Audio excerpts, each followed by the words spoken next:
खुंगा बाजिब्रैथि खेराइ फोरबोखौ गाहामै खुंफुंदों बाक्सा जिल्लानि उलुबारियाव। बाक्सा जिल्ला सालबारि महकुमानि बेन्दोङाव थानाय उलुबारि गामियाव खुंगा बाजिब्रैथि खेराइ फोरबोखौ उलुबारि, खलिहागुरि आरो सैतानगुरि गासै दरथाम गामिया जथायै खुंफुंनाय जायो। थांनाय 4 नबेम्बरनिफ्राय खुंनाय गासै सानथामनि हाबाफारियाव बाथौ सिबिनाय, धोरोमारि हान्जा सुनाय, धोरोमनि सायाव सावरायनाय आरो जोबथायाव गेवलां मेलखौ फारियै खुंफुंनाय जायो। बे हाबाफारियाव बिटिआरनि मावफुं सोद्रोमा राकेश ब्रह्मआ गाहाय आलासि महरै बाहागो लानानै माखासे गोनां बाथ्राफोरखौ बुंथियो। जोबोद समायना परिबेस दिनै उलुबारि आरो सैतानगुरि बे गामियाव दिनै खेराइ फोरबो फालिनायनि मोनसे फोरबो सोलिगासिनो दङ आरो बेयो बिराद समायना, हाजार हाजार मानसिया बेयाव फैनानै बाहागो लाफैदों आरो बेजोंनो लोगोसे जोंनि बर' हारिनि जि धोरोम, बाथौ धोरोम बेखौ लोब्बा लाखिनानै दिनैहालागैबो बेबायदि गोग्गोम थासारि बानायनाय खेराइ फोरबो फालिनाय आसलते बाक्सा डिस्ट्रिक्ट नङा, पुरा बिटिआरआवनो सबनिसायबो देरसिन खेराइ फोरबो फालिनाय होननानै आङो आंनि जिउनि मोन्दांथि आं दिनै बेखौ बुंनो हायो। जोबोद मोजां मोनदों, जोबोद गोजोननाय मोनदों। इयुनावबो जाहाथे बे फोरबोआ अराय सोलिबाय थायो बिनि आं मिजिं लाखिदों आरोखि। ইউপিপিএল দলে আমার কোকরাঝার সমষ্টিত আমার প্ৰাৰ্থী থাকিব আৰু আমি তাৰ কাৰণে অলৰেডি যোজা চলি আছে। সকলো বুথ কমিটিবিলাকক আমি সজাগতা সভা আমি পাতি আছোঁ আৰু বহুখিনি প্ৰাইমাৰী আৰু আমাৰ ব্লক কমিটিবিলাকৰ লগত ৰিচাপুলিঙৰ বডিৰ যি কাৰ্যসূচী আছিলে সকলো কাম কাজ শেষ হৈ গ'ল।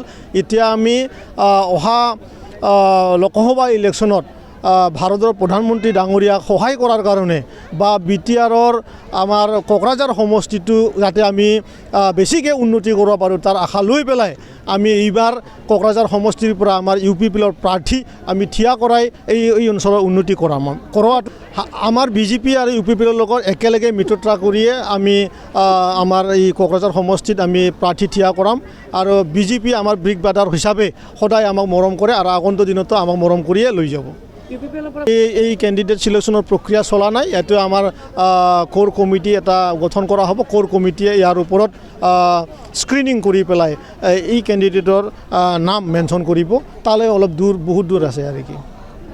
আমাৰ মহিলাৰী ডাঙৰীয়া এটা জকত ধৰণৰ মানুহ আৰু গোটেই অসমৰ মানুহে জানে, যিহেতু নিজকে অসমীয়া বুলি কোৱাৰ তেনেকুৱা তাৰ ৰাইটো নাই। কাৰণ যেতিয়ানে অসমীয়া কথা কয় তেতিয়ানে এটা হাস্যকৰ এটা ৰূপ ধাৰণ কৰি পেলাই কথা কয় আৰু আমি জানো এওঁ অসমৰ বাসিন্দা বুলি নিজকে স্বীকৃতি নলয়। গতিকে তেনেধৰণৰ ব্যক্তিবিলাকৰ আৰু আপোনালোকৰ মিডিয়াবিলাকক কওঁ, দুইনাই যেন হাগ্ৰামাক আপোনালোকৰ মুখত আনি জিন্দা যাতে নকৰে। হাগ্ৰামা বোলো আৰু এই পৃথিৱীত আৰু নাই, এই অঞ্চলত নাই, ক'তো হাগ্ৰামাক বিচাৰি নাপায়। ধন্যবাদ। मोनसे फोसावथाय क'क्राझार जिल्लानि सिङाव थानाय दा रियेलिटी पाब्लिक स्कुलाव पाब्लिक रिलेशन अफिसारनि गोनांथि जादों। गोसो गुदुं बिजाथिफोरा थाबैनो जगाजग खालामनो हागोन।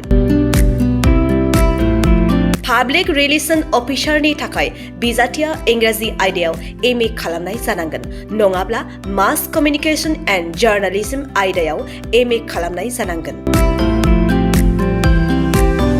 बेनि थाखाय जेबो एक्सपिरियेन्सनि गोनांथि गैया। डिग्री गोनां बिजाथिफोरा बयबो एप्लाइ खालामनो हागोन। दान बान्थाखौ 15,000निफ्राय 20,000सिम होनाय जागोन।